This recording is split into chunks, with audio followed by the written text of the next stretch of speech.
জয় জয় মালিক।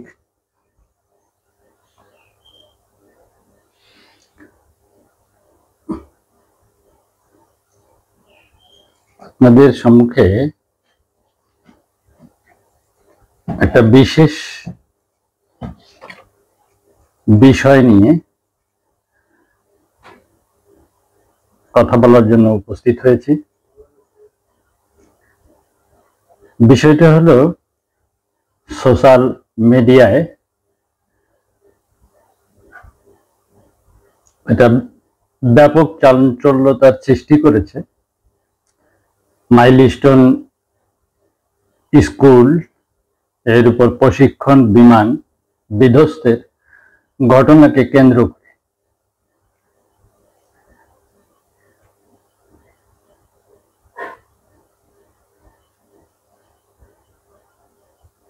তো সেই ঘটনার আলোকে ভবিষ্যৎ বাণী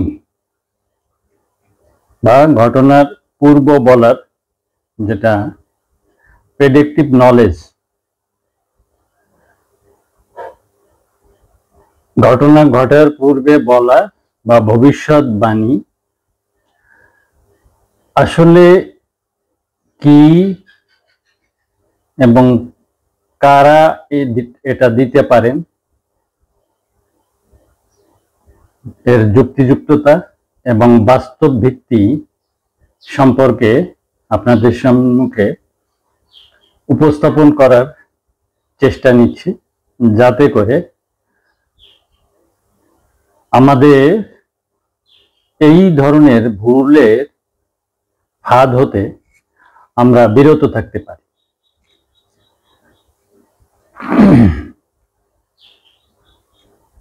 তো ঘটনা পূর্ব বলার বিষয়টি আধ্যাত্মিকতার মতো অদৃশ্য ও অনুধাবনমূলক পদ্ধতির পাশাপাশি বিজ্ঞান, প্রযুক্তি ও মানব অভিজ্ঞতার মাধ্যমে ব্যাখ্যা করা যায়। নিচে আমি দুটি দৃষ্টিভঙ্গিতে ব্যাখ্যা করছি। একটা হলো আধ্যাত্মিক ব্যাখ্যা, আর একটা হলো আধ্যাত্মিক ব্যতীত বিজ্ঞান ভিত্তিক উপায়। তো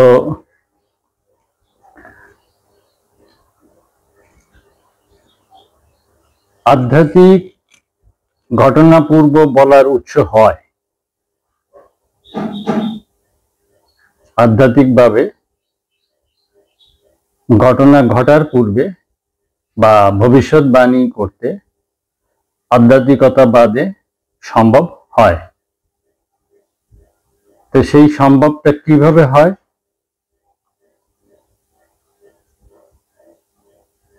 ইন্দ্রিয়াতীত জ্ঞান, ইনটিউশন, চেতনার উৎস, আকস্মিক রেকর্ড এর মতো ধারণা, যেমন ধ্যান, তপস্যা বা ঐশী প্রেরণার মাধ্যমে। সেটার মূল বক্তব্য হলো, আধ্যাত্মিকরা মনে করেন জাগতিক বাস্তবতার পিছনে সূক্ষ্মতর এক সত্য আছে, যা অনুধাবন করলে ভবিষ্যৎ অনুধাবন যোগ্য। তো সেই সূত্র ধরে আধ্যাত্মিকতা যেনারা চর্চা করেন, তিনারা এই ধরনের কথা বা বাণী বা উদ্ধৃতি দিতে পারে। তো আধ্যাত্মিকতা ব্যতীত বিজ্ঞান ভিত্তিক উপায়, দ্বিতীয় ব্যাখ্যাটি বলছি, সেটা হলো তথ্য ও পরিসংখ্যান বিশ্লেষণ, ডাটা অ্যানালাইসিস অ্যান্ড স্ট্যাটিস্টিক্স। যেমন আবহাওয়া পূর্বাভাস, রোগের সংক্রমণ পূর্বাভাস, অর্থনীতির মডেল, জনমত জরিপ, এগুলো ভবিষ্যৎ অনুমান করতে পারে। মনস্তাত্ত্বিক ও আচরণগত পূর্বানুমান এটাও করতে সমর্থ। মানব আচরণ ও সিদ্ধান্ত গ্রহণ প্যাটার্ন বিশ্লেষণ করে, যেমন বর্তমান সবচাইতে উন্নত প্রযুক্তি যেটা কৃত্রিম বুদ্ধিমত্তা, আর্টিফিশিয়াল ইন্টেলিজেন্স, এই কৃত্রিম বুদ্ধিমত্তাটা বা বিহেভিয়ারাল সায়েন্স অনেকে ব্যক্তি বা সমাজের ভবিষ্যৎ পদক্ষেপ অনুমান করে কিছু একটা বলতে পারে, অনুমান নির্ভর হলে হতেও পারে, না হলে নাও হতে পারে, এরূপ। তো কৃত্রিম বুদ্ধিমত্তা ও মেশিন লার্নিং, এআই এখন বহু ক্ষেত্রে ভবিষ্যৎ অনুমান করতে পারে। যেমন এআই সীমাবদ্ধতা কোথায়? এআই যেমন ব্যবসার ট্রেন্ড, গ্রাহক ব্যবহার, এমনকি অপরাধ প্রবণতার মতো বিষয় এআই নিরূপণ করে বলে দিতে পারে। তো ঘটনা পূর্ব বলা শুধু আধ্যাত্মিকতার মাধ্যমেই নয়, বিজ্ঞান, প্রযুক্তি ও মানবিক পর্যবেক্ষণের মাধ্যমেও সম্ভব। তবে বিজ্ঞান ও প্রযুক্তি সীমিত ক্ষেত্রে পূর্বানুমান দেয়, যেমন সম্ভাব্যতা ভিত্তিক। আর আধ্যাত্মিকতা সার্বিক বা গভীরতর প্রেক্ষাপট থেকে ভবিষ্যৎ দেখার চেষ্টা করে, অনেক সময় স্থান, সময় ও যুক্তির সীমানা ছাড়িয়ে যায়। একটি বিমান দুর্ঘটনা ঘটবে, কোথায় ঘটবে এবং কোন বিল্ডিং এর উপর ঘটবে, এইরূপ নির্ভুল ও সুনির্দিষ্ট পূর্বাভাস আধ্যাত্মিকতা ব্যতীত বিজ্ঞান বা কৃত্রিম বুদ্ধিমত্তা এআই পক্ষে পূর্ণরূপে দেওয়া সম্ভব নয়। একটু বিস্তারিত ব্যাখ্যা করলে আমরা আরো পরিষ্কার হতে পারব। সেটাকে যদি আমরা ভাগ করে দেখি, ভাগ করে কেমন, বিজ্ঞান ও প্রযুক্তি কি পারে সেটা একটু আমরা বিশ্লেষণ করি। সম্ভাব্যতা বিশ্লেষণ হলো বিজ্ঞান ও এআই কিছু বিষয় ভিত্তি করে ঝুঁকিপূর্ণ অবস্থান নিশ্চিত করতে পারে, যেমন বিমানের যান্ত্রিক অবস্থা, আবহাওয়ার অবস্থা, অতীত দুর্ঘটনার তথ্য, রুট বিশ্লেষণ, এগুলোর মাধ্যমে পূর্বানুমান ভিত্তিক একটা কথা না বলতে পারেন। তবে এগুলো ঝুঁকি বিশ্লেষণ মাত্র। এটা কি? ঝুঁকি বিশ্লেষণ মাত্র। দুর্ঘটনা ঘটবেই, এই স্থানেই ঘটবে, এই বিল্ডিং এর উপর পড়বে, এই নির্দিষ্টতা বিজ্ঞান ও প্রযুক্তি বা এআই এর মতো সর্বশেষ কৃত্রিম বুদ্ধিমত্তা যেটা, সেটার পক্ষেও এটা বলা সম্ভব নয় সুনির্দিষ্টভাবে। এআই দিয়ে ভবিষ্যৎবাণী কতটুকু আসতে পারে আমাদের বা আমরা পেতে পারি সেটাও বলছি।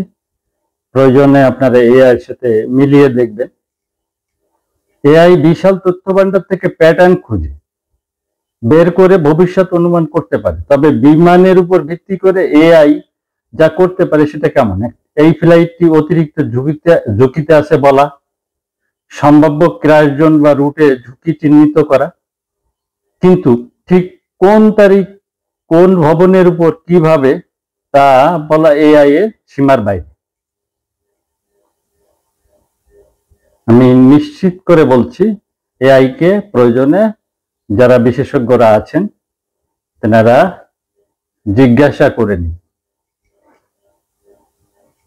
তো এক্ষেত্রে আধ্যাত্মিকতাবাদীরা বা আধ্যাত্মিকতা কি দাবি করে সেই বিষয়টা একটু বিশ্লেষণ করি। আধ্যাত্মিক সাধক বা ভবিষ্যৎ দ্রষ্টা অনেক সময় ধ্যান, স্বপ্ন, ঐশী বার্তা, অদৃশ্য চেতনার মাধ্যম দিয়ে এইরূপ সুনির্দিষ্ট ভবিষ্যৎবাণী করে থাকে, যদিও তা বৈজ্ঞানিক পরীক্ষার যাচাই বাছাই যোগ্য নয়। যেমন বাবা ভাঙ্গা নামক এক সাধক, তিনি অনেক ভবিষ্যৎবাণী করে গিয়েছেন, যেগুলো অনেক ক্ষেত্রেই মিলে গেছে। এরূপ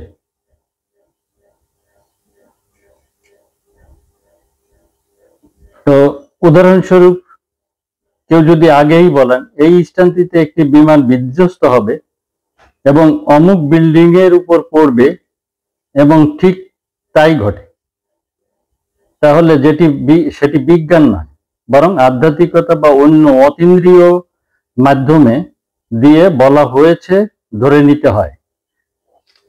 কারণ বিজ্ঞান ও এআই এর সীমাবদ্ধতা আছে। বিজ্ঞান ও এআই এর সীমাবদ্ধতা আছে। যেমন বিজ্ঞানের দিক কি, বিজ্ঞান ও এআই এর দিক কি, আর আধ্যাত্মিকতার দিক কি।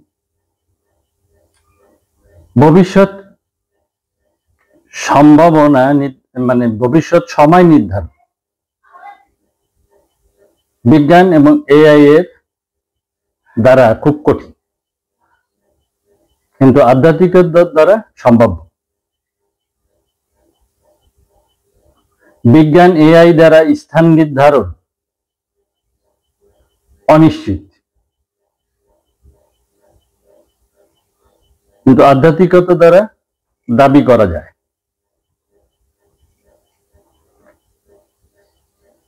ঘটনা ঘটবেই বলা বিজ্ঞান এবং এআই এর ক্ষেত্রে কি সম্ভাব্যতা মাত্র। আর আধ্যাত্মিকতা কি বলে? আধ্যাত্মিকতায় দৃঢ়ভাবে বলে ব্যক্তিকরণ বা স্থান নির্দিষ্টকরণ, যেমন কোন বিল্ডিং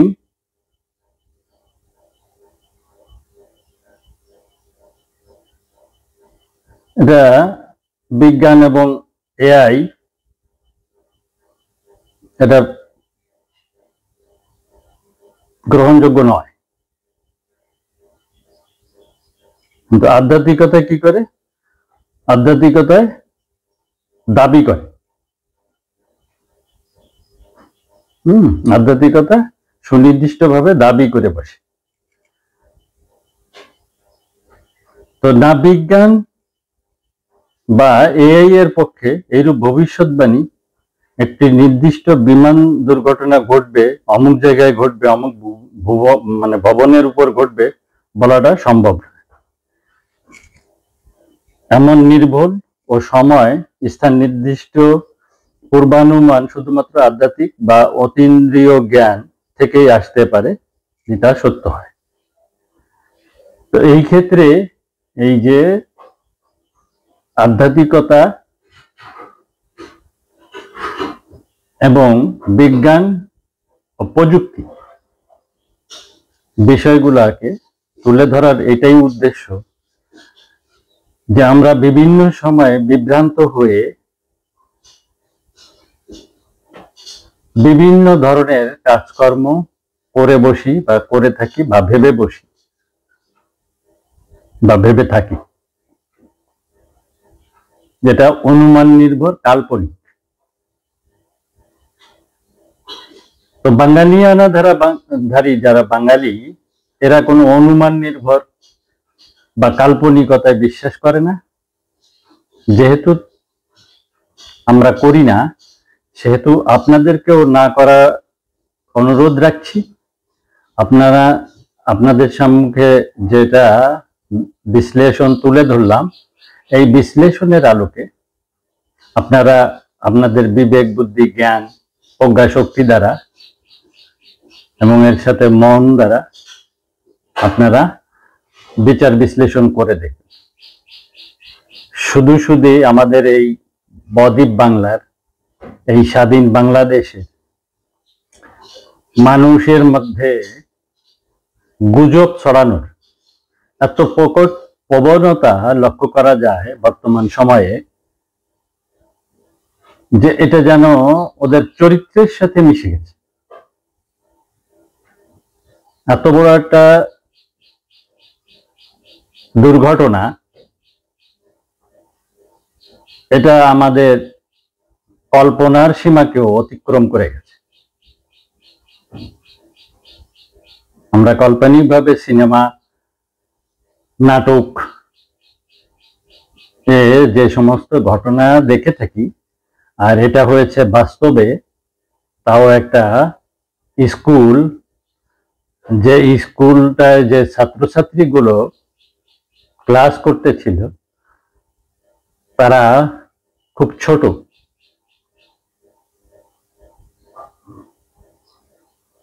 মানে এসএসসি নিচের ছাত্রছাত্রীরাই ওই বিল্ডিং এ ক্লাস করতেছে। আর সেই বিল্ডিং এর উপর প্রশিক্ষণ বিমানটি আছড়ে পড়ে এত বড় একটা দুর্ঘটনা ঘটে গেছে। আর আমরা সেটাকে বিভিন্নভাবে অমুকের ভবিষ্যৎবাণী, অমুকের এই, অমুকের সেই, এই নিয়ে আমরা মিলানোর বা সূত্র খোঁজার চেষ্টা চালাচ্ছি, যেটা কাম্য নয়। দুর্ঘটনা ঘটতেই পারে, এটা অস্বাভাবিক কিছু নয়, তবে এর ভিতরে কিছু ভুল ত্রুটি রাষ্ট্রের আছে, বিমান বাহিনীর মধ্যে নীতি নির্ধারণ নিতে যারা আছেন তিনাদের আছে। তো সব মিলে বিষয়টা আমাদেরকে খতিয়ে দেখতে হবে, যাচাই বাছাই করে দেখতে হবে এবং সংশোধন আনতে হবে, আত্মসমালোচনা করে এর কোথায় দোষ ত্রুটি খুঁজে বের করে সেটা সংশোধনে নিতে হবে। এই বিষয়টা আমাদের ভাবতে হবে। আমরা সকলেই আজ আহত, কারণ এত বড় দুর্ঘটনা এই বাংলাদেশ জন্মের পরে আর ঘটেনি, বিশেষ করে প্রশিক্ষণ বিমানের ক্ষেত্রে। এর পূর্বে বহু প্রশিক্ষণ বিমানের পাইলট সহ, বিমান সহ ধ্বংস হয়ে গেছে, পাইলটরা নিহত হয়েছেন, কিন্তু আমরা আজও পর্যন্ত তার সঠিক কোনো কারণ নির্ণয় করতে ব্যর্থ, এবং আমাদের কি করণীয় সেটাও আমরা সিদ্ধান্ত নিতে ব্যর্থ হয়েছি। যে কারণেই আজ জনবহুল এলাকায় এই প্রশিক্ষণ বিমানের প্রশিক্ষণ চলাকালীন যে ভয়াবহ দুর্ঘটনাটি ঘটেছে এবং যে পরিমাণ মানুষ বা বাচ্চারা নিহত আহত হয়েছে, আসলে সত্যিকারেই মর্মান্তিক, যেটা কাম্য নয়, কিন্তু ঘটে গেছে। একটা দুর্ঘটনা ঘটতেই পারে। তো আমাদেরকে এর মধ্যে, এত বড় একটা শোকের মাঝে এই ধরনের অনভিপ্রেত এই অমুকের ভবিষ্যৎবাণী ছিল, অমুকের অভিশাপ ছিল, অমুকের এই ছিল, অমুকের সেই ছিল, এই ধরনের যুক্তিযুক্ততা, মানে যুক্তি তুলে প্রকৃত ঘটনাকে আড়াল করার প্রয়াস, অপপ্রয়াস, এ থেকে আমাদের বিরত হতে হবে। এই কারণেই আজকে আপনাদের সম্মুখে বিজ্ঞান, প্রযুক্তি ও আধ্যাত্মিকতার আলোকে ভবিষ্যৎবাণীর যে বিষয়গুলি এবং ভবিষ্যৎবাণী ও সম্ভাব্য বাণী, ভালো করে বিষয়টা বুঝে নেবেন। ভবিষ্যৎবাণী আর সম্ভাব্য বাণী। সম্ভাব্য বড় কথাটা বলতে পারে বিজ্ঞান ও প্রযুক্তি, কিন্তু ভবিষ্যৎবাণী দিতে পারে কেবলমাত্র আধ্যাত্মিকতা। সুতরাং আপনারা কোনো কিছুতে বিভ্রান্তিতে পড়বেন না, গুজবে পড়বেন না, ধৈর্যশীল হন, সহানুভূতিশীল হন এবং আত্মসমালোচক হয়ে নিজেদের ভুল ত্রুটি সংশোধন করে উত্তরণের পথ খুঁজুন। এটাই বাঙালিয়ানার শিক্ষা এবং এটাই বাঙালিয়ানার পরামর্শ। তো সকলে ভালো থাকবেন। ও আর একটা কথা না বলেও শেষ করতে পারছি না, আমরা বাঙালিয়ানাধারীরা এই বিমান দুর্ঘটনা এবং মাইলস্টোন স্কুলের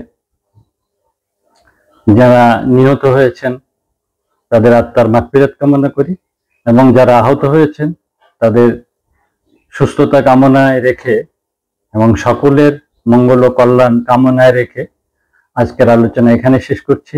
মালিক ভরসা। জয় জামিল।